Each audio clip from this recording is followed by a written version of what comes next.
o vídeo ficou muito longo, demorou muito para carregar, tá? Então, vamos trabalhar aqui para que a gente possa fechar, né, o nosso assunto hoje. De qualquer forma, falta só o conteúdo de Parkinson, vou passar para vocês, e se porventura ficarem dúvidas, né, ou coisas para a gente complementar, a gente complementa na aula da próxima semana, tá bom? Para vocês não ficarem receosos que a gente vai abordar todos os assuntos. Eu coloquei lá no grupo, gente, uma série de informações, documentos, cópias, xerox, as coisas que a gente tinha combinado, né? Desculpa, cópias não, fotos daquilo que a gente tinha combinado. A apostila de fisiologia do movimento está no meu Telegram, não consegui achar ela fácil aqui, então deixei lá o link do Telegram, quem quiser entrar, tem mais material lá disponível. E os vídeos, gente, eu não consigo subir hoje, tá? Durante a semana eu vou subir para o YouTube, e aí esses vídeos vão ficar lá no YouTube, numa área restrita, que só vocês vão ter acesso, e vocês, então, vão poder, a partir, né, do link que eu enviar, acessar os vídeos e assistir esses vídeos, tá bom? Então, só para vocês saberem, eu não consigo subir hoje, tá? Só para ficar bem especificado, eu vou editar o vídeo direitinho, e aí eu subo lá na área restrita do YouTube. Então, se vocês quiserem depois, né, já acessem o YouTube e tal, e aí se inscrevam, que depois a gente já coloca o vídeo para vocês. Mas isso eu devo fazer durante a semana, tá? Por volta de quarta-feira. Eu não consigo colocar, disponibilizar antes disso, beleza? Alguma dúvida, alguma pergunta, pessoal, para agora?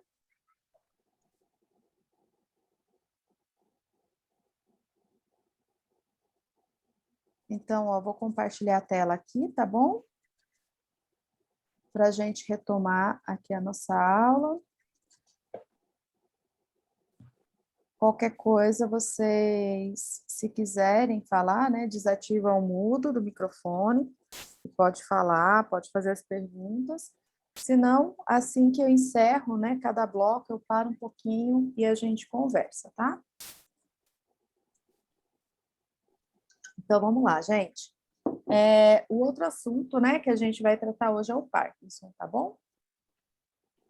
Então, pessoal, a gente vai falar agora, né, sobre o Parkinson, a doença de Parkinson, alguns pontos, né, principais, essenciais que a gente tem que conhecer dentro da fisioterapia, né, para que a gente possa tratar adequadamente os casos dos nossos pacientes, né, para que a gente possa, então, prestar o melhor atendimento possível, né? E aí, quando a gente, então, trata do Parkinson, algumas coisas que a gente deve conhecer são questões relacionadas à anatomia, fisiologia, e outras coisas são relacionadas à parte realmente, né, dos sinais, dos sintomas que esses pacientes apresentam e como, né, a gente vai agir enquanto fisioterapeuta, né, como é que a gente vai trabalhar para conseguir ajudar esses pacientes, tá? Então, começando a falar, a gente fala aqui, né, dos núcleos da base, que são as estruturas que vão estar afetadas na doença de Parkinson, né? Então, quando a gente pensa na doença de Parkinson, a gente tem que entender que as estruturas afetadas do sistema nervoso são justamente essas estruturas dos núcleos da base. Então, só para a gente entender esse papel, o que acontece? Os núcleos da base, o cerebelo, eles atuam no movimento humano numa forma, gente, que eles estão ligados a uma ação, que é a ação de controlar o movimento, tá? Então, assim, eles não são necessariamente primários do movimento. Primário do movimento são os neurônios motores, né? São as vias motoras que saem do córtex, chegam à medula, saem da medula e chegam no músculo. Mas a gente tem essas estruturas que são complementares e que são extremamente importantes para esse controle do movimento. E a gente entende isso, né, justamente quando a gente olha para uma pessoa que tem problema no cerebelo, para uma pessoa que tem problema nos núcleos da base. E aí a gente percebe assim que, poxa, essa pessoa não necessariamente tem, né, comprometimento do músculo, do neurônio, do córtex, do neurônio motor do córtex, mas mesmo assim ela acaba apresentando dificuldade de movimentação, dificuldade de se movimentar, tá? Então, assim, tanto os núcleos da base quanto o cerebelo, eles vão agir nesse sentido, seja preparando ou seja corrigindo o ato motor quando necessário. E o objetivo sempre, pessoal, né, do nosso movimento e da ação dessas estruturas é que a gente tenha a maior eficiência possível, né? Então, que a gente faça o movimento da melhor forma possível, com o menor gasto energético. Então, a gente evoluiu, né, na evolução do ser humano, para que a gente faça as nossas atividades, os nossos movimentos do dia a dia, da forma mais eficiente e com o menor gasto também, tá?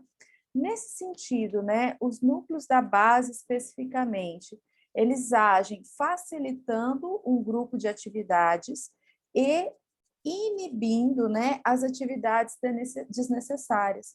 Por isso que a gente vê aqui no quadro, ó, os núcleos da base facilitam um grupo de atividades e todas as outras atividades que são desnecessárias, elas são suprimidas ou inibidas. Como assim? Ele vai ajudar o recrutamento, gente, da quantidade de fibra muscular necessária, tá? Não vai ficar recrutando a mais para que eu tenha um gasto energético maior. Ele vai ajudar para que a gente faça um movimento com uma certa harmonia que não vai despender uma energia desnecessária, por exemplo, a gente tendo um movimento involuntário. Então, nesse sentido que a gente fala em relação a esse papel, tanto de facilitação quanto de inibição, né? Nós temos vários núcleos da base, mas especificamente relacionado ao Parkinson, a gente tem aqui, né, já aparecendo na tela, o destaque, que essa questão dos núcleos da base ligados à substância negra, tá? Então, a substância negra, né, é uma região que a gente tem no mesencéfalo, que produz dopamina e que libera essa dopamina para outras estruturas aqui, para outros núcleos da base, especialmente uma região chamada estriado, ou núcleo estriatum, onde a gente tem o núcleo caudário e o putamen. Então, aqui da substância negra produz a dopamina, essa dopamina é levada por vias que vão chegar até essa região, e aí nessa região vai a dopamina, né, desempenha um papel, e esse papel, então, facilita um grupo de atividades e inibe outro grupo, tá? De maneira geral, a gente começa a pensar assim.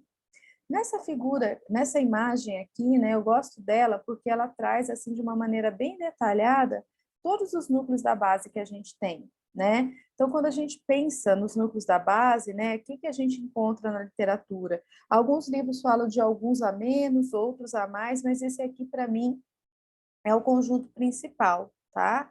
Então, a gente tem o corpo estriado, tá? Que vai ter o caudado e o putamen, chamado de neo estriado, e o globo pálido, que é o palio-estriado. Então, assim, gente, essa região aqui, que tem caudado, putamen e globo pálido, é a região onde a gente entende, assim, aquela localização dos núcleos, que é um conjunto de neurônios, na base do cérebro, tá? Os outros núcleos estão mais espalhados. Então, a gente tem, por exemplo, no diencéfalo, os núcleos talâmicos e subtalâmicos, no mesencéfalo, a substância negra, também tem o núcleo rúbrio, a formação reticular, o claustro, que está um pouco mais afastado, e o complexo do núcleo amidaloide, também conhecido como arco estriado, que faz parte lá do sistema límbico, tá bom?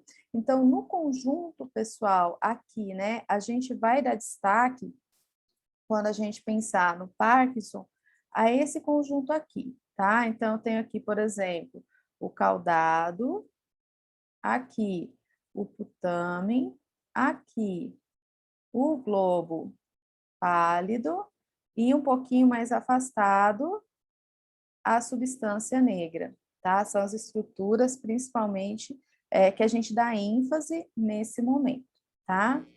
Bem, como é que esses núcleos, né, mesmo estando em regiões separadas, né, eles não estão ali um do ladinho do outro, como é que eles se comunicam, né? Então, eles se comunicam por meio da liberação de neurotransmissores. A conversa deles se dá por neurotransmissores.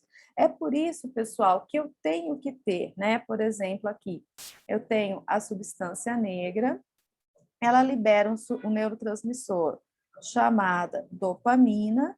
A dopamina, por sua vez, age no neo estriado e vai estimular o neo estriado a liberar um outro neurotransmissor para outra região. Quando ele libera esse outro neurotransmissor aqui, volta um feedback lá para a substância negra e fala assim, olha, beleza, liberou aqui, está funcionando legal, pode parar de jogar dopamina, né? Ou se ele não liberar, gente, por algum motivo, vai mandar informação para ela fazer o quê? Opa, reforça a liberação de dopamina, porque ainda não está bom, tá?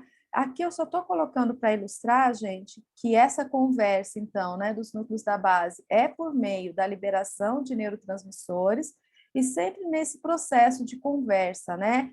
Falar e ter o feedback, falar e ter o feedback. E isso mantém a estabilidade, então, né, dessas substâncias ali naquela região. E aí, já jogando um pouquinho para frente, a gente pode imaginar o seguinte: se por algum motivo, né, faltar um neurotransmissor, não vai ter essa conversa rolando da maneira como deveria. Então, é possível, né, que se faltar um neurotransmissor, outro neurotransmissor ali modifique a sua atividade também.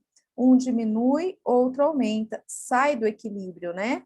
A situação de equilíbrio é perdida, e aí a gente tem, muitas vezes, uma dificuldade, né, de manter a homeostasia, de manter o funcionamento normal ou funcionamento esperado, tá?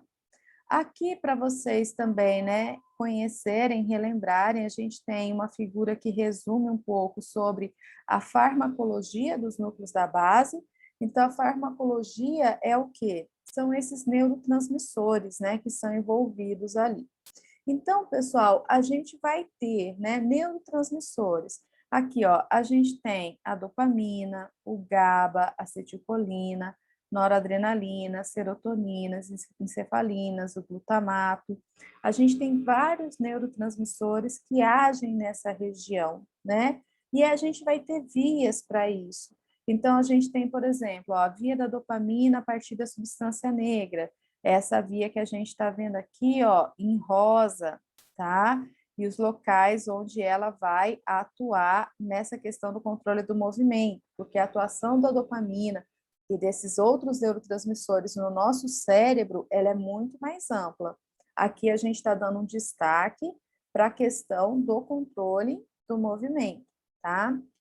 A gente tem aqui, ó, a via do GABA, que está muito ligado ao núcleo caudado hipotálamo, ao globo pálido, substância negra. A via do GABA aqui, então, está sendo mostrada, tá? Com essa ação, né? Nessa imagem aqui como azulzinho, e a forma como ela age. O GABA, gente, é o principal neurotransmissor inibitório que a gente tem no nosso sistema nervoso central, tá? Então, o GABA é o principal neurotransmissor inibitório que a gente tem. Depois está mostrando aqui também a via da acetilcolina, muito ligada ao córtex, ao núcleo caudado hipotálamo, tá aqui, ó, córtex, tá? Caudado aqui, e a região do putame. Depois, a gente pode ter vias múltiplas envolvendo, né, noradrenalina, serotonina e encefalinas, né, vindo aqui, por exemplo, do tronco encefálico e agindo sobre o sistema todo. E a via excitatória, que é a via do glutamato.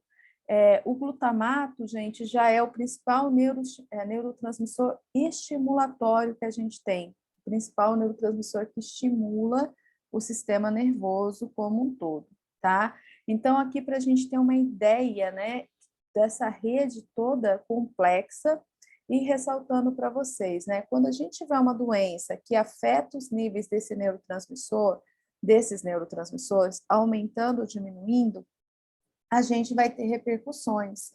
e o nosso paciente vai manifestar sintomas. Então, já adiantando um pouquinho, né, como no caso do Parkinson, por exemplo, o paciente tem a alteração na produção de dopamina, né? A gente vai detalhar daqui a pouco.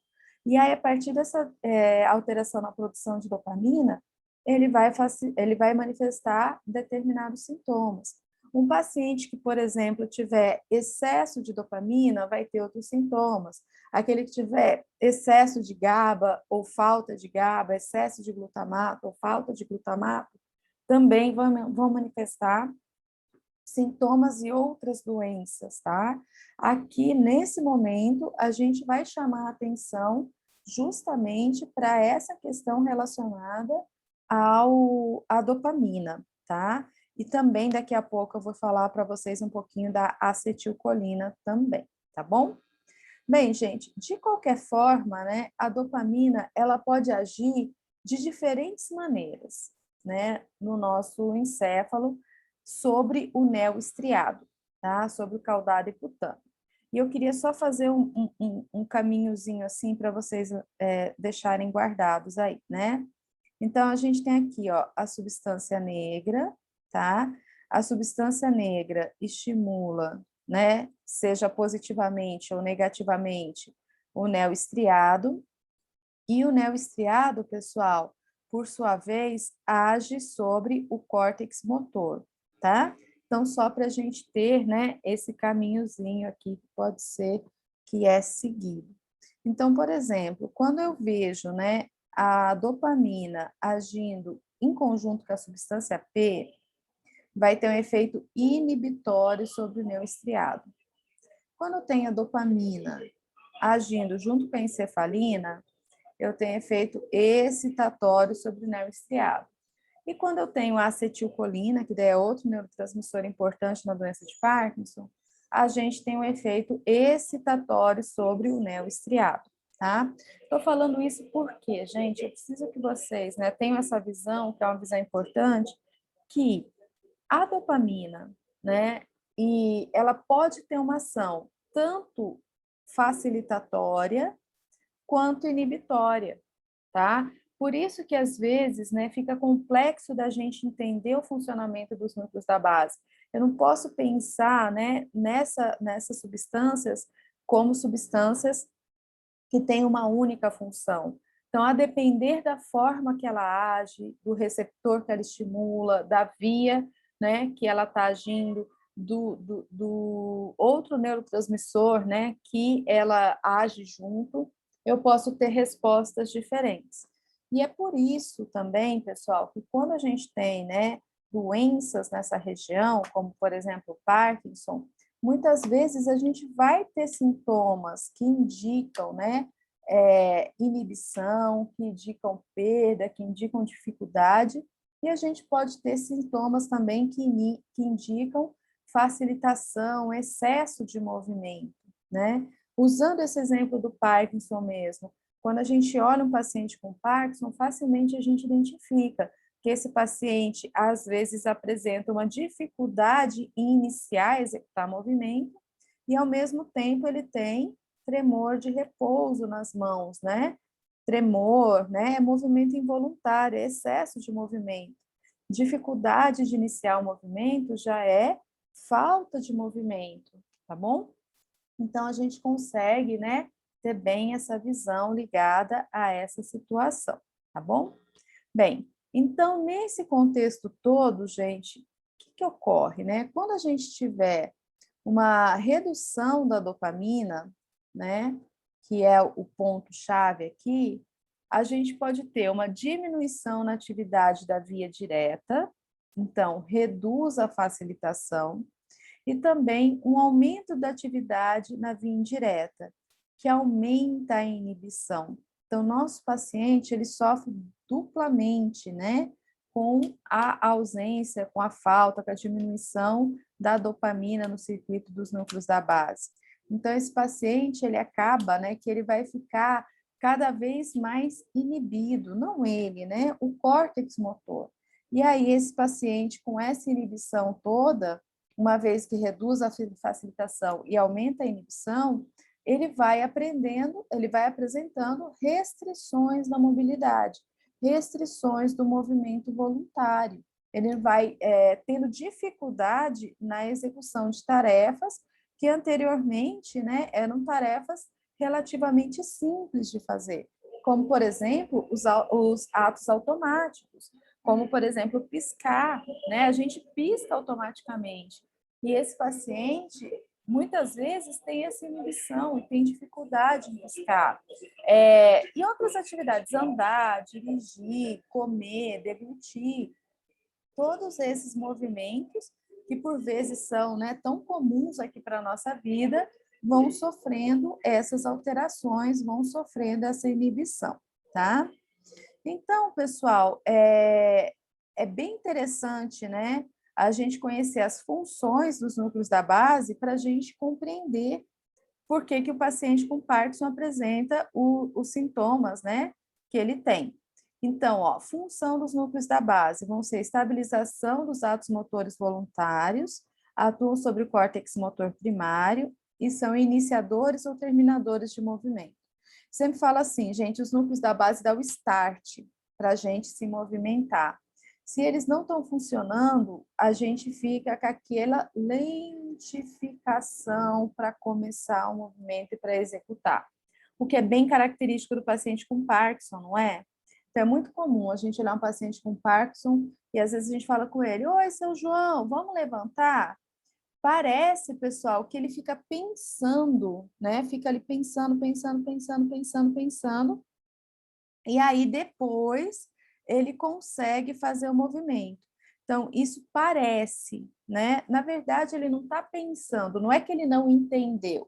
O problema é que falta para ele o start motor, tá? Ligar a chavinha ali para que possa dar a partida.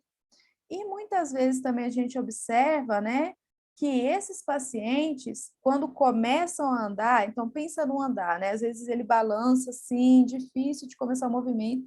A hora que ele começa a andar, ele vai andando rapidinho e tem dificuldade de parar, tá? Então, essa dificuldade de encerrar o movimento também está ligado a essa função dos núcleos da base que vai estar atingida, tá? Os núcleos da base ajudam a regular o tônus postural. Então, esses pacientes que têm alterações nos núcleos da base vão ter também dificuldades de regulação da postura, né, de se manter contra a gravidade. Os núcleos da base ajudam no preparo do tônus muscular, do nosso tônus normal. Então, os pacientes que apresentam alteração nos núcleos da base vão ter alteração do tônus, tá? No Parkinson, a alteração se chama hipertonia plástica.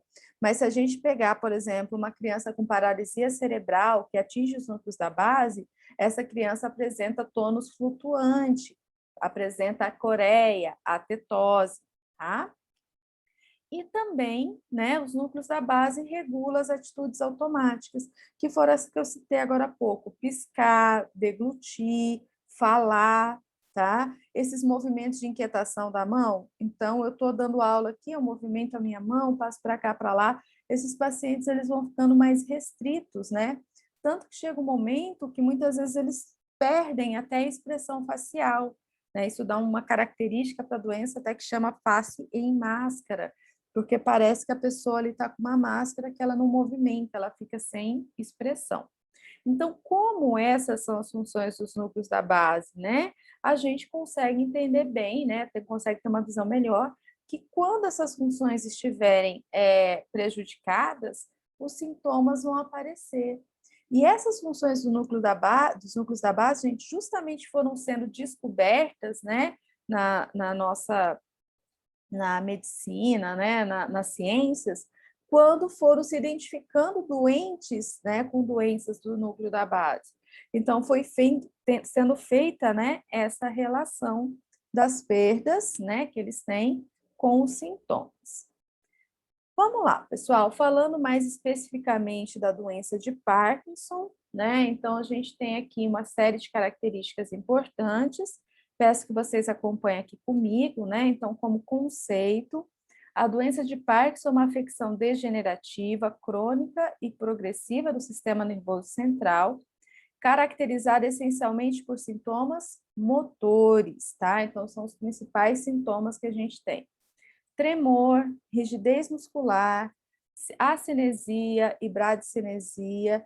A cinesia é a redução da quantidade do movimento, então aquele paciente que vai ficando cada vez mais paradinho. Bradicinesia é a lentificação do movimento, então o paciente que faz os movimentos cada vez mais lentamente. Distúrbios de equilíbrio de marcha, instabilidade, tá? Instabilidade desse paciente. Então, não tem jeito, pessoal, é uma doença degenerativa, ou seja, os neurônios vão morrendo. Quais neurônios? Os neurônios que estão lá na substância negra, que são produtores de dopamina. É crônica, ela evolui ao longo de um tempo e é progressiva. Quando começa, tá? Essa doença só progride, ela não tem, né? Até o momento, ela não tem cura, não tem uma medicação, não tem um tratamento médico eficaz para bloquear a degeneração, tá? Então, a degeneração, ela vai acontecendo realmente porque não tem como bloqueá-la, tá? Bem, o que a gente vê, né, então, na doença? A doença de Parkinson é resultado da redução específica da concentração de dopamina na sinapse entre a substância negra e o corpo estriado. Secundariamente, ocorre aumento da concentração de acetilcolina no circuito. Então, sempre friso isso para vocês, né, gente? Lá, os neurotransmissores ficam no equilíbrio. E aqui na doença de Parkinson, a característica é diminuiu dopamina, aumentou a acetilcolina. Essas duas coisas são importantes para a doença, embora o problema primário esteja ligado à dopamina, tá? E aí, então, nessa doença, ocorre a degeneração da substância negra compacta. Por quê? Não se sabe, tá, gente? Então, é uma doença que ainda é idiopática. Tem sido investigado, né, possíveis causas, motivos, fatores que influenciam, mas, por enquanto, não se tem certeza a respeito disso, né? Aqui, só para mostrar, né, pessoal, como que é a substância negra ou nigra, ela tem esse nome realmente porque ela é escura, e no paciente com Parkinson, na pessoa com Parkinson, ela vai, então, reduzindo, né, esse depósito, essa deposição aqui vai diminuindo, desculpa, essa corzinha negra que tem, uma vez que esses neurônios vão degenerando, tá? Vão morrendo. Aqui também nessa figura, a gente tem uma ilustração que diz respeito a essa enfermidade, tá? Então, só para a gente acompanhar aqui, né? Então, aqui está mostrando, tá? Aqui está mostrando, né? Representando a substância negra, que é a substância que é produtora de dopamina e que daí essa dopamina, né? Produzida vai se espalhar para diversas regiões do nosso córtex, tá bom? Então, essas regiões, né, que a substância negra manda essa dopamina age, aqui, né, nesse estudo que a gente está falando, são zonas que controlam o movimento, né? Então, numa transmissão normal, a gente vai ter aqui, né, a dopamina agindo, e a gente vai ter uma concentração de acetilcolina também agindo, para que a gente tenha essa fisiologia preservada. Já no doente com Parkinson, gente, o que aconteceu? Quando a gente reduziu a quantidade de dopamina, ó, compara essa imagem, né, as bolinhas vermelhas aqui com essa aqui, o que aconteceu, gente? Aumentou a quantidade de acetilcolina.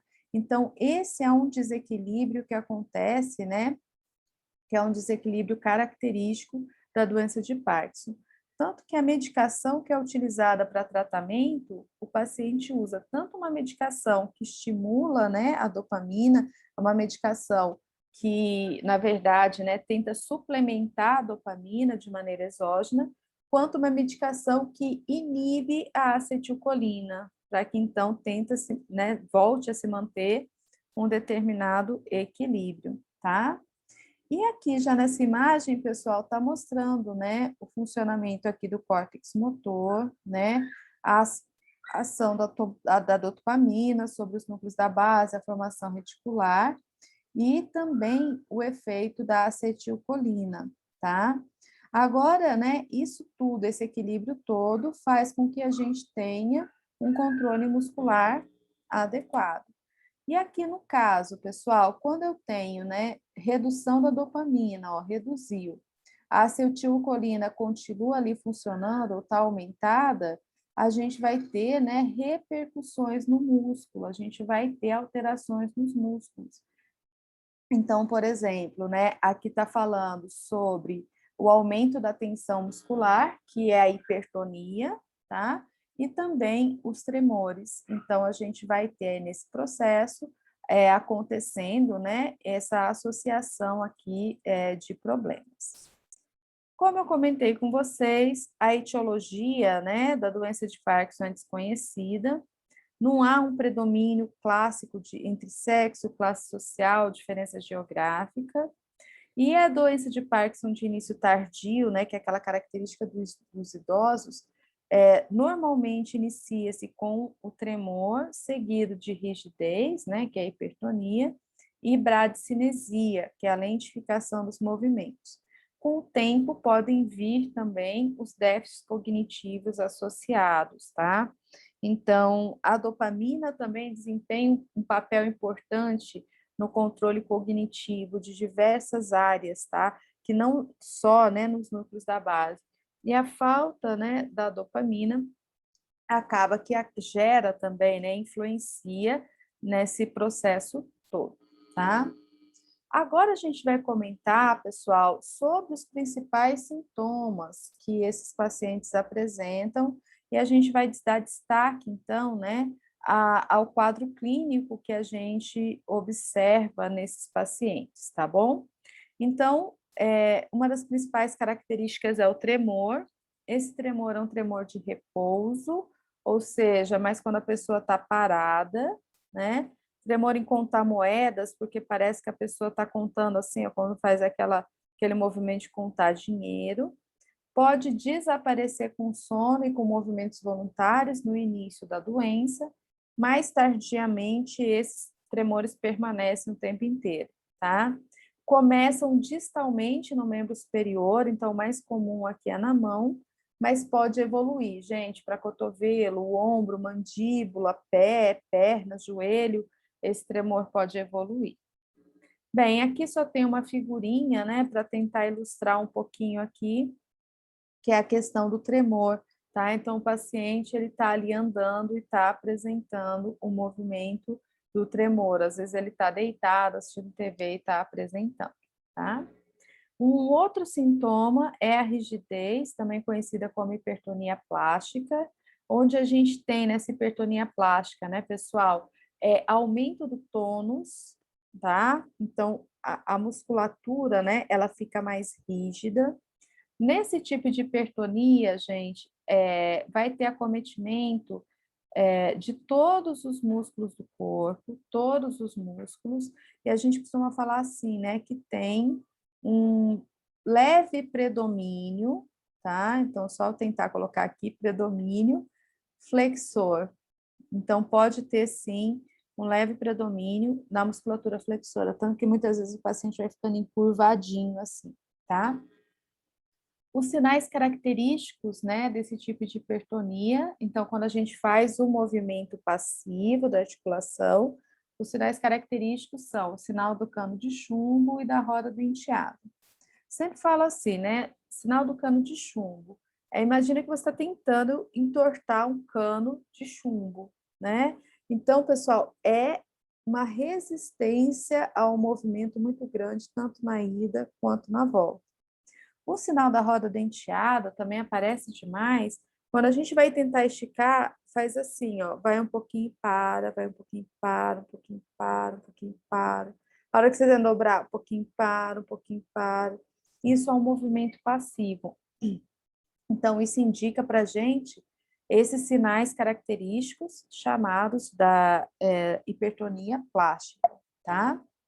Bem, que mais que a gente tem esse sintoma? Então, a acinesia e a bradicinesia. Então, lembrando que a acinesia é a redução da quantidade de movimento voluntário e automático, o paciente ficando cada vez mais paradinho. E a bradicinesia é a lentificação na execução dos movimentos. Então, quando o paciente vai movimentar, os movimentos são mais lentos, tá? Então, o movimento é lento, com esforço, mas a força muscular é normal, tá? Pelo menos no início da doença. Temos também, aqui, né, só um sinal indicando a bradicinesia, lógico que é uma imagem parada, mas eu consigo até ver o paciente aqui, né? Ele vai caminhando com aquela dificuldade de movimentação. A gente também percebe aqui, né, representado o desenho tremor que esse paciente pode ter, os passos diminuídos, né? Isso tudo vai evoluindo, a postura mais curvada também que ele vai apresentando.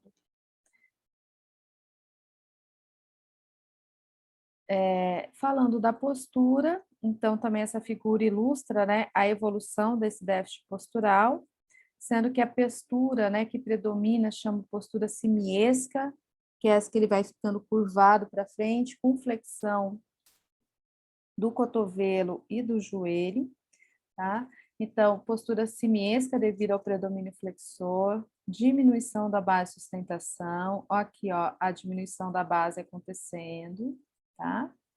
Deslocamento do centro de gravidade para frente, isso aumenta muito a tendência de queda. Protusão da cabeça, tá aqui, aumento da cifose torácica e retificação da coluna lombar, tá? Então, são alterações posturais que vão acontecendo e que vão sempre jogando aqui o paciente mais para frente, né?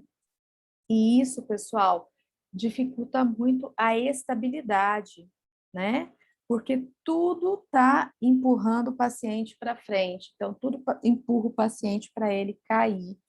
E ele vai ter dificuldade, né, de fazer compensação, então passos compensatórios, né, que inibam realmente, né, essa ocorrência.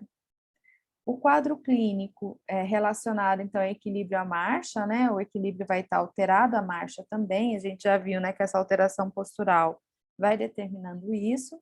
Então, equilíbrio comprometido por incapacidade de realizar movimentos compensatórios, né? Movimento compensatório é tipo assim, a gente está andando, aí você dá uma virada assim no pé, você logo faz o movimento assim, né, para equilibrar. Esse paciente não consegue fazer, que isso é movimento automático, né? Tá perdido. E dificuldade de desviar o centro de gravidade de um pé para o outro, de modo que o passo torna-se curto e cambaleante. Gente, dica para vocês, tá? O paciente com Parkinson, eu vou levantar aqui só um minutinho, tá bom? O paciente com Parkinson, ele vai ter muita dificuldade, não sei se vocês vão conseguir só visualizar o que eu quero mostrar, de fazer isso aqui, ó. Mudar o passo de uma perna para outra, de uma perna para outra, tá? É por isso que ele dá o passinho curtinho. Então, se eu fico com peso nas minhas duas pernas, a hora que eu for andar, eu não consigo tirar o peso de uma perna para outra. Então, eu arrasto o pé, tá bom? Então, eu falo isso porque, assim, gente, é essencial nesses pacientes a gente trabalhar justamente o que na fisioterapia? Isso aqui. Abrir a base, tá? Eu tô com os pés aqui um pouco mais afastados e jogar o peso de um lado para outro, tá? Porque isso eles vão ter muita dificuldade de fazer. E aí, eles tendo muita dificuldade de fazer, vão ter muita dificuldade para controlar esse movimento, para conseguir desempenhar esse ato, tá? E aí, altera a marcha, diminui a base, o paciente cai, não consegue fazer movimento compensatório. Então, tudo aqui vira uma bola de neve, tá? Aqui, só para ilustrar, tem vários tipos de alteração de marcha, mas aqui é a alteração, né, na doença de Parkinson. Aqui eu queria só que os pezinhos estivessem mais juntos, porque a diminuição da base de sustentação ela é muito característica mesmo, tá? Bem, ainda em relação à marcha, muitos pacientes apresentam aceleração anterior ou festinação, que é aquele que o paciente começa a andar e anda rapidinho, assim, acelera o movimento, que é como se ele estivesse perseguindo, né, o centro de gravidade. Então, como ele está muito inclinado para frente, a hora que ele começa a andar, gente, ele vai perdendo o equilíbrio e vai tentando não cair, tá? Pode apresentar isso, mesma coisa para trás, dificuldade de iniciar ou de virar-se, é outra coisa que a gente tem que trabalhar muito com o paciente, o start, tá?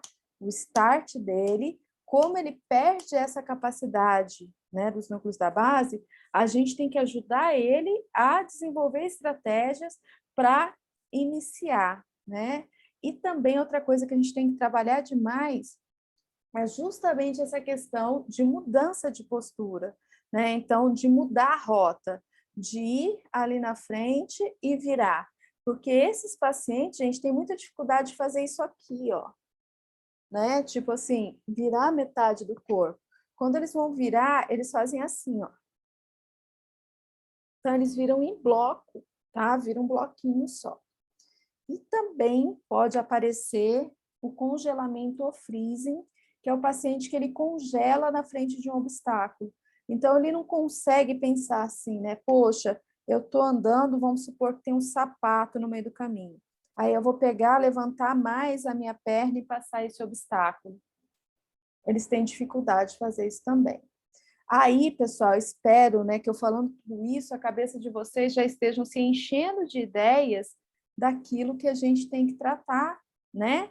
Daquilo que a gente tem que trabalhar no paciente, visto que se a alteração dele, né, são essas que a gente está dando, o nosso tratamento vai ser qual? Vai ser a correção dessas alterações, tá? Aqui para ilustrar, né, um teste que a gente faz demais, que é o teste de Romberg, que é o teste de equilíbrio. Então, que a gente faz, né, pezinho junto, mãozinha ao lado do corpo. Aqui eu tenho o teste de Romberg sensibilizado, tá? Que é uma perna na frente da outra. Então, trouxe isso. Esse é um paciente de Parkinson que a gente atendia justamente na clínica escola do CEUB, tá? Em relação aos movimentos automáticos, ficam reduzidos ou perdidos, raramente pisca, o rosto inexpressível, inexistência de movimento de inquietação dos braços, né? Do balanço do membro superior ao andar, chegando às dificuldades de deglutição e tosse também com a progressão da doença. Esses pacientes, né, apresentam outros sintomas, então eles podem apresentar alterações respiratórias, a caixa torácica é muito rígida, né, e reduz a capacidade vital, linguagem atropelada, então vai tendo dificuldade de articular a linguagem, né, dificuldade respiratória, fonatória e articulatória da fala, a fala ela fica cada vez mais monótona e apressada, com pouca entonação. Eu estou aqui falando, eu subo, eu desço, né? Eu vario, eu dou ênfase em alguma coisa. Esse paciente, muitas vezes, ele vai falar sempre da mesma forma, no mesmo ritmo, no mesmo tom, sem alterar, sem modificar, sem conseguir dar ênfase, sem conseguir expressar. E isso é por conta de dificuldade de controle dessa musculatura. Com o tempo, a voz fica pouco audível e muitos pacientes param de falar, né? Não conseguem mais falar, tá? Infelizmente, gente, o quadro ele é muito inexorável, né? Com uma dependência crescente nas AVDs. Então, muitas vezes, né, atinge, aqui está a ordem inversa, tá? A dependência começa com o comprometimento da marcha, depois da higiene, do vestuário, até que atinge a alimentação. E aí são as perdas progressivas, né, que a doença vai trazendo para o paciente. E com isso, esse paciente vai apresentando complicações respiratórias, osteomusculares, rigidez, encurtamentos, contraturas, possibilidade de escara por imobilismo, dor, porque a rigidez muscular é grande, esse músculo está ativado o tempo inteiro, alterações circulatórias como trombose e infecções generalizadas, né? Muitas vezes esse paciente eles morrem de infecções especialmente ligada ao sistema respiratório, tá? Para a gente ir concluindo, então, pessoal, é importante a gente estar atento, né? O que faz parte da nossa avaliação fisioterapêutica. Então, a gente faz a avaliação, né, dos sinais característicos, né?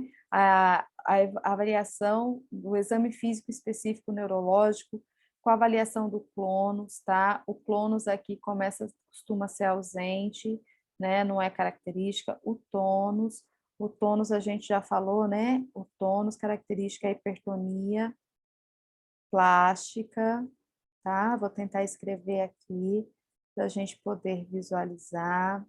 O reflexo, pessoal, normalmente ele está normal. A ADM vai ficando limitada. A força no início da doença normal, mas é claro, à medida que o paciente desenvolve imobilismo, a força diminui. A sensibilidade é normal. O equilíbrio está prejudicado e a marcha também. Então, aqui só para a gente ter uma visão geral, né, do que é esperado. É claro que existem casos e casos, a gente vai fazer nossa avaliação e chegar à conclusão, né, realmente, do que esse paciente apresenta. Aqui tem uma tabelinha, pessoal, que é bem interessante, né? Eu deixo aqui como dica para vocês, depois vocês podem ler com calma, né? Pausar o vídeo, ler direitinho, que mostra uma classificação justamente dos principais sintomas, ó, bradicinesia, rigidez, postura, balanceio dos membros superiores, marcha, tremor, face, seborreia, que é uma outra característica que eles podem ter, tá? Que é aumento de perspiração, assim, de oleosidade da pele, falas e cuidados pessoais. E aí a gente avalia, né, o paciente, coloca aqui a pontuação que ele apresenta, tal, depois soma tudo e tem, né, um indicativo, se é uma doença que está no início, se já tem uma evolução moderada, ou se já caracteriza uma doença avançada no nosso paciente, de acordo com essas características. Então, assim, deixo aqui para vocês, né, a dica para vocês verem com cuidado depois, com calma, tá? O diagnóstico fisioterapêutico, né, normalmente o que a gente vai encontrar são as alterações do tônus, o déficit motor, a diminuição da DM e a alteração da marcha. Falando bem da parte motora mesmo, tá? Nossos objetivos vão estar diretamente ligados a isso. Então, trabalhar o tônus, promover equilíbrio, reação de direitamento, melhora da independência, aumentar a ADM, melhorar o padrão de marcha, que são as alterações mais detectáveis. E aqui tem uma sugestão, então, de coisas para o tratamento. A base do tratamento é cinesioterapia, tá, gente? A base do tratamento é cinesioterapia. Lembremos, é um déficit motor, é uma doença motora. Então, o meu foco é movimento. Aqui eu vou passar, né, além daquelas questões da cinesioterapia clássica que a gente faz, exercício passivo, alongamento, exercício ativo, resistido, algumas questões especiais para o Parkinson, tá? Então, assim, na doença de Parkinson, a gente busca, né, manter ou estabelecer uma amplitude de movimento passiva e ativa, ganhar força, evitar postura viciosa, estimular reações de equilíbrio e melhorar a independência do paciente, né, deixar esse paciente o mais ativo possível enquanto ele tem essa possibilidade, né? Algumas dicas para o Parkinson, gente, técnicas que facilitam o início do movimento, o start, tá? Então, a gente usa muito chamadas pistas auditivas ou as pistas visuais, né? As pistas auditivas, gente, pode ser algo que você estabelece com ele, pode ser, por exemplo, estalar dos dedos. Então, seu João, quando a gente, fizer assim, o senhor vai lá, passo, passo, passo, passo, tá? Pode ser palma, pode ser música, palavras. E as pistas visuais são marcas no chão, tá? Óculos especiais, linhas, olhar para o pé, laser point, né? Para ir ele acompanhando, o uso de bengalas, assim, para ir delimitando os obstáculos, né? Pontos, por exemplo, onde o paciente tem que parar, virar, né? Mudar o percurso, voltar, tá? Então, são coisas que a gente deve utilizar com Parkinson. Sempre, gente, procurar trabalhar o máximo possível com coordenação, agilidade e mobilidade. Sempre exercícios em grandes amplitudes, tá? Com o máximo possível, lembra dessa característica aqui, ó, de alternância do peso corporal, com objetos, com percursos, com circuitos, né, para esse paciente trabalhar essa agilidade, claro, monitorado, com base na capacidade dele, mas a gente deve trabalhar essa agilidade, tá? E um outro recurso que eu acho muito válido é a game terapia, né? Então, é bem legal, é algo que a gente pode utilizar, a gente diversifica o estímulo e diversifica a resposta também do paciente. E se o paciente ele gosta, né? Se ele gostar dessa atividade, a atividade fica mais lúdica e deixa de ser tipo aquela meio obrigação da fisioterapia, algo muito repetitivo. É importante trabalhar com esses pacientes, esses estímulos diferentes, para que a gente possa também ter respostas diferentes, né? E aí, nesse sentido, a game terapia ela é maravilhosa. A gente tem diversos equipamentos, diversos instrumentos podem ser utilizados, tipos diferentes, né? De jogos. Aqui a gente está falando do jogo eletrônico, né? Para movimentar o corpo inteiro. Então, tem diferentes videogames, né? Consoles para isso. Mas também tem os jogos que não são esses jogos eletrônicos para melhorar respostas específicas, para dar estímulo cognitivo também. O foco aqui, né, dessa aula foi a parte motora, mas o estímulo cognitivo também vai ser diferenciado. Então, deixo aqui, né, gente, essa mensagem para a gente conseguir enxergar diferente esse paciente, tratá-lo de maneira diferente, buscando, né, colocar para ele desafios que estão ligados as dificuldades, entender as dificuldades que eles têm, né, que são características da doença, e aí colocar desafios que vão ao encontro, né, dessas dificuldades e assim o paciente ser estimulado a se superar. Pessoal, aqui eu tinha falado para vocês que eu ia deixar, tá? Na forma de informações complementares, não vou falar disso, mas esse material é de vocês, tá? Então, aqui estou falando da lesão cerebral, fase flácida, dicas, né, do que fazer com o paciente, tá? Aqui, fase espástica, dicas do que fazer com o paciente. Esse paciente aqui é o paciente que sofreu o AVE, tá bom? Então, aqui. E depois, na sequência, também tem uma série aqui de atividades, né, que eu vou chegar lá ainda, onde a gente tem a relação do quadro clínico com o tratamento do Parkinson, tá? Então, para tratar tremor, o que eu posso fazer? Rigidez, acinesia, postura, equilíbrio, marcha, movimentos automáticos, linguagem atropelada, deglutição. Então, aqui fica como um roteiro, um estímulo, tá? Para vocês terem aí, no momento que vocês forem atender esse paciente de vocês tenham ferramentas para isso, né? E a minha vida é isso, né? Então, a minha vida é tentar ajudar, né, os alunos para que eles ajudem cada vez mais os pacientes, né? Então, a minha vida é que tentar passar para vocês uma visão da neuro, que a hora que vocês chegarem lá para atender, vocês façam um atendimento de qualidade, um atendimento que seja específico, um atendimento que seja eficaz para esse paciente. E aí, se eu consigo atingir, né, poucas pessoas, mas eu consigo atingir essas pessoas, vocês, os fisioterapeutas, eu já fico feliz porque eu sei dessa turma que está aqui, dessas pessoas que estão me ouvindo, elas vão ter atitudes diferentes com esse paciente, né? Elas vão conseguir ter uma visão diferente e muitas vezes implementar um tratamento diferente e que não vai ficar restrito a condutas muito ortopédicas, né?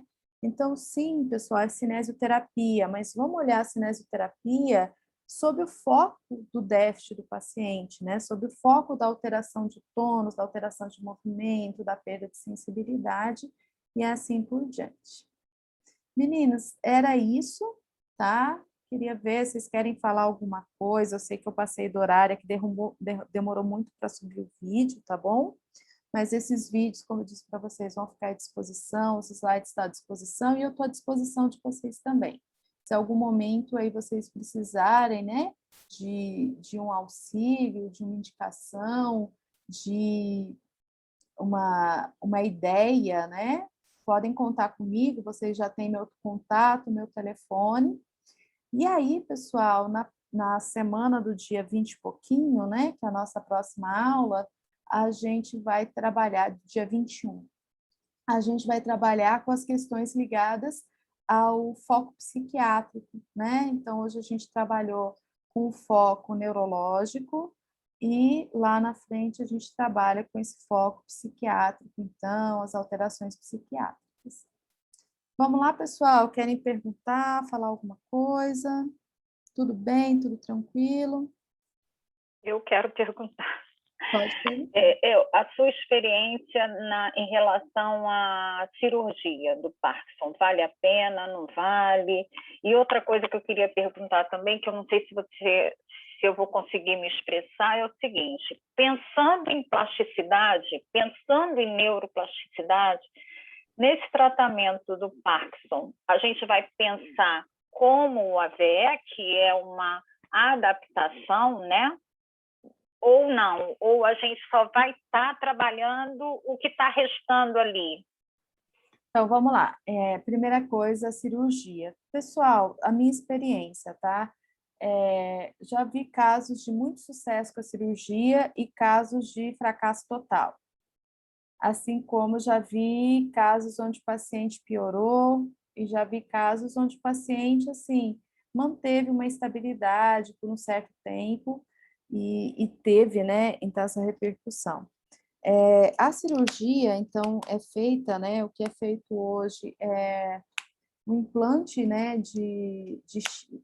chamar assim, de chips, né, que vão, pílulas de dopamina dentro do circuito, né, que vão estar ali sendo liberadas de tempo em tempo, nessa região dos núcleos da base, e alguns pacientes respondem bem, o organismo se adapta bem. E a outra cirurgia que tem sido feita, aí já mais em fase de pesquisa ainda, são as cirurgias com célula-tronco, né? Então, honestamente, eu já vi as duas situações. Toda cirurgia tem o seu risco. Alguns pacientes arriscam fazer, mesmo sabendo que os ganhos podem ser limitados, e outros preferem não fazer, né?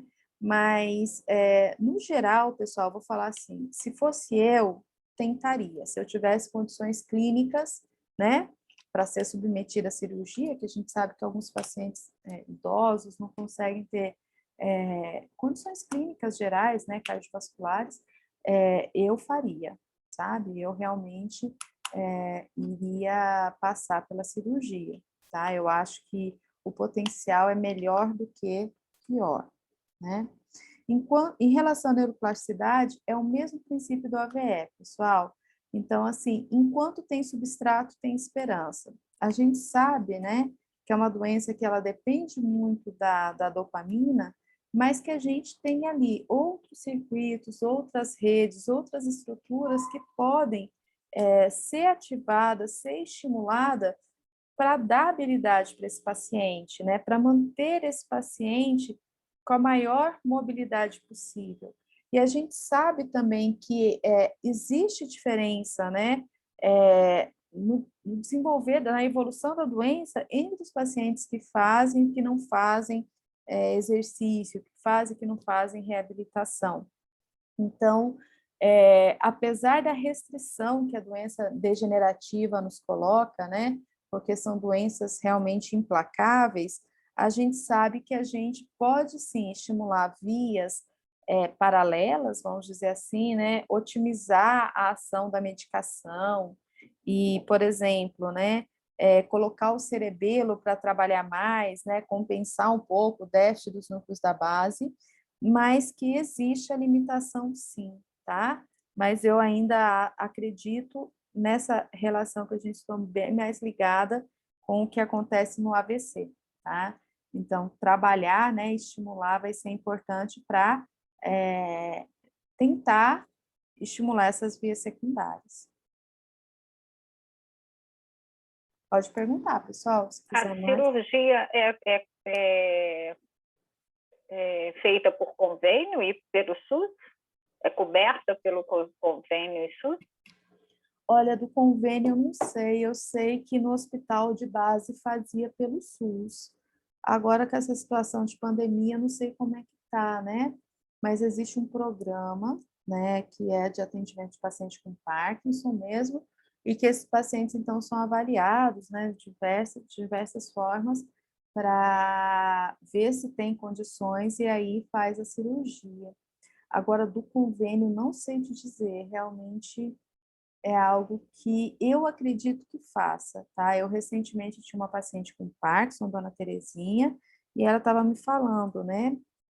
Ela é uma paciente que tem convênio, né? Que tem esse atendimento, esse acompanhamento, e ela estava falando que o médico indicou a cirurgia para ela, mas que ela não quis fazer, né? Então, com base nessa fala dela, eu acredito que sim, mas eu ia ter que procurar mais. Não sei te dizer direitinho como que é essa questão do convênio. Mas no SUS faz. Ou fazia antes da pandemia, né? Agora tudo está mais complicado. Tá ótimo, obrigada. Eu vou procurar saber também do plano. Isso, depois você fala para a gente se você conseguir descobrir, tá? Tá ótimo. Tudo bem, pessoal? Tranquilo? Mais alguma coisa? Prof. Mara, você já ouviu falar de uma síndrome associada que chama síndrome de Torre de Pisa, em Parkinson? Não, com essa É que nomenclatura. eu tenho um paciente que ele tem Parkinson e ele tem uma escoliose muito grande e ele tem, além da flexão para frente, que é normal do Parkinson, ele tem uma inclinação lateral. E aí tem médicos que já atenderam ele que falam que ele tem essa síndrome. Só que tem médico que não acredita nessa síndrome, eles dizem que não existe.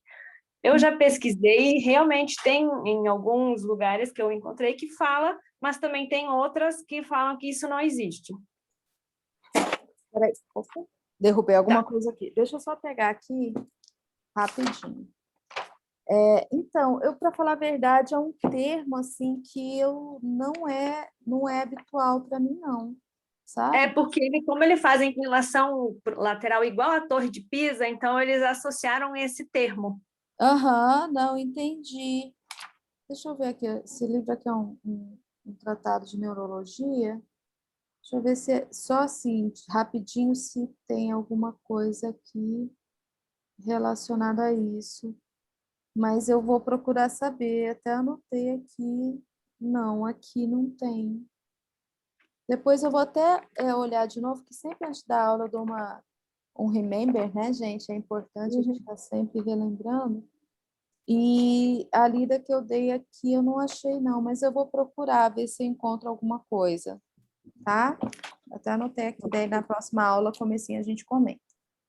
Tá bom. É um paciente bem acometido, mas assim, ele é extremamente funcional, ele não tem tremor em repouso. O tremor dele é quando ele faz esforço, entendeu? Então, ele é uma pessoa super ativa, ele tem uma deambulação excelente, só que ele vai de andador porque ele tem uma escoliose severa, muito grande. Nossa. Então, eu até posso te mandar a foto, até vídeo como ele fica mais certinho. E aí ele estava para fazer cirurgia da coluna porque ele tinha muita dor. Nossa. E aí os médicos descobriram, aí ele ia fazer aqui em Brasília, só que acabou que ele foi para São Paulo, para uma equipe, e eles falaram que ele estava com uma ausência de uma vértebra. A vértebra fraturou, estilhaçou e o corpo reabsorveu. Então, ele está sem uma vértebra. Uhum. Entendeu? E aí, os médicos iriam operar ele lá. Só que ele ia pôr uma haste enorme. Ia ser uma cirurgia muito difícil. Muito E difícil aí, de esperar. E aí eles sugeriram ele fazer fisioterapia com uma fisioterapeuta especializada em Parkinson. Ela é mestre em Parkinson. Uhum. E aí ele ficou 15 dias em São Paulo fazendo exercícios diariamente. E aí eu já estava atendendo ele. E aí essa fisioterapeuta falou assim, converse com a sua fisio de Brasília para ver se ela aceita fazer o tratamento que eu estou fazendo com você aqui. Eu oriento ela e você continua. Lara, ele tomava Tramal de 8 em 8 horas. Hoje, esporadicamente. Ai, que bom, que bom. E aí o trabalho é bem voltado para essa parte da escoliose? Escoliose e muita extensão, porque como ele faz uma flexão muito grande, então trabalha muito extensão, evitando flexão. E retirar do lado da escoliose. Não tem, na verdade, a escoliose dele ela é um S enorme, então a torácica é para um lado e a lombar para o outro. Entendi. Entendeu? Ai, então, a coluna dele é um S, mas é um S mesmo, exagerado. Pensa numa coisa bem exagerada. nossa, Eva, mas que interessante, né? Eu também, assim, eu tenho encontrado alguns pacientes com muita alteração na coluna e com muita dor. Tá bem difícil doença de Parkinson de tratar, que não é esse tratamento que a gente vê assim só do movimento. É um tratamento de dor, realmente tem que ser trabalhado. Interessante, exato. muito interessante. Mas eu vou dar uma olhadinha se eu não conheço. Depois, se você puder compartilhar um pouquinho comigo, né, uma experiência a mais aí que a gente aprende para as próximas aulas, para as próximas turmas também. Tá bom? Eu também não conhecia essa forma de tratar, eu achei muito interessante, eu sigo à risca as orientações dela, então, assim, sabe aquela coisa que a gente fala assim, nossa, eu preciso fortalecer tal músculo, mas tal, ela fala assim, esquece fortalecimento de que você tem que fortalecer todos os músculos, a gente precisa focar extensor, se for flexor, esquece, ela diz assim, esquece o flexor, porque ele vai flexionar mais ainda. Então, assim, o foco dele é extensão. Extensão, para cá. Nossa, muito legal, não, muito legal mesmo. Depois, e assim, em um ano, é mais ou menos um ano, que isso que a gente entrou na pandemia, ele ficou um tempão sem poder fazer aula, porque ele já tem 70 e poucos anos e por conta do Parkinson, ele é de risco. Ele ficou um tempão sem fazer fisioterapia e, graças a Deus, ele não piorou, ele não teve um aumento, assim, significativo de dor. E ele, na verdade, eu falo assim, o que ajuda muito é a cabeça da pessoa, ela querer estar melhor, estar bem. É essencial, né? É essencial. Não, muito legal. Depois, se você puder me passar um pouquinho mais, eu agradeceria muito, viu, Neiva? Eu posso sim, sem problema. Legal, gostei. Não, e a cabeça é importantíssimo, gente, não adianta. Aquele paciente que se entrega, ele vai. Não tem jeito, né? Não tem jeito. Muito legal. Que bom, tomara que ele continue progredindo bastante. Eu faço, a gente faz o possível juntos. Ainda bem que ele me ajuda, eu ajudo ele. Que bom. É o melhor paciente que a gente pode ter. É verdade. Muito bom. Obrigada. Será que existe... Desculpe, Inês. Não, nada, pode falar, Cleide. Será que existe indicação ou contraindicação no colete para corrigir essa postura? Ou até de pacientes de Parkinson, todos, né? Fora o da Neisa, que tem essa característica? Então, o uso da órtese, né, corretora, ela tem uma indicação muito específica, assim, de graus, né, de escoliose, graus de cifose que pode ser utilizado ou não. Então, dependendo do grau que já tiver, por exemplo, no caso que a Neiva está falando, eu entendi que tem um grau muito acentuado, tinha um grau muito acentuado, que até não consegue, tipo, a indicação é cirúrgica mesmo, tanto que ele foi para fazer cirurgia, né? Mas, de modo geral, pode-se utilizar? Pode, se tiver essa indicação muito ligada aos graus. Então, as órteses, né, de coluna, quando a gente vai estudar, a gente vê que tem, né, várias órteses, diversas indicações, e que tem lá um exame lá daquele grau de Cobb, né, do grau de deformidade, e dependendo do grau, tem indicação de órtese, dependendo do grau, já vai para indicação cirúrgica mesmo, não tem jeito. Mas é uma coisa que pode se pensar assim, os corretores, né, para ajustar, principalmente no começo, quando não está muito acentuado, mas as vértebras vão sofrer acunhamento, né? No caso dele, então, teve até reabsorção de uma vértebra. Mas é uma coisa a se pensar assim, Cleide, dá para usar. Tá ótimo. Agora, para paciente, para os outros casos, corriqueiramente, né, de Parkinson, existe contraindicação? Só se for a questão dos graus mesmo, o grau da deformidade, entendeu? Mas se quiser usar aquela órtese em 8 aqui que puxa, né? Se quiser usar kinésio, né? Aquele dynamic tape, no sentido de puxar, tranquilo, né? Se for buscar uma órtese daquelas órteses maiores de coluna, a contraindicação ela vai estar mais ligada realmente a essa questão. A questão do paciente ter um grau muito avançado e que daí a adaptação não vai ser possível ou não vai ser benéfica, né? Vai acabar não trazendo benefício para o paciente. Mas acaba que sempre que a gente puder, né? Eu sempre acho a órtese também um adjuvante, uma ajuda, ótimo. Mas sempre que a gente conseguir trabalhar ainda, né? O voluntário, o reforço é bem maior. Isso pode ser uma ação ali parceira, né? Uma parceria que a gente tem.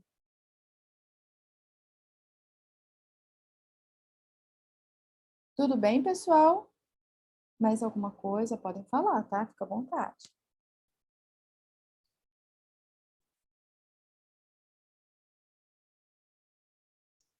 Então, pessoal, foi ótimo. Qualquer coisa a gente vai tirando as dúvidas, tá? Como eu disse para vocês, eu vou subir esses vídeos aí provavelmente quarta-feira. Eu mando o link para vocês. Depois a gente se encontra, então, na outra semana. Obrigado pela participação, pela colaboração de vocês. Espero ter contribuído aí com vocês no estudo, no conhecimento. E aí a gente se encontra, então, daqui 2 semanas. Feliz Dia das Mães. Obrigada, professora. Dia das Mães. Obrigada.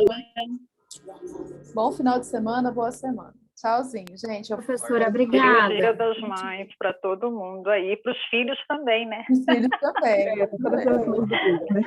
Beijo, obrigada. Tchau, pessoal. Tchau, gente. Vou encerrar aqui. Tchau, pessoal. Tchau.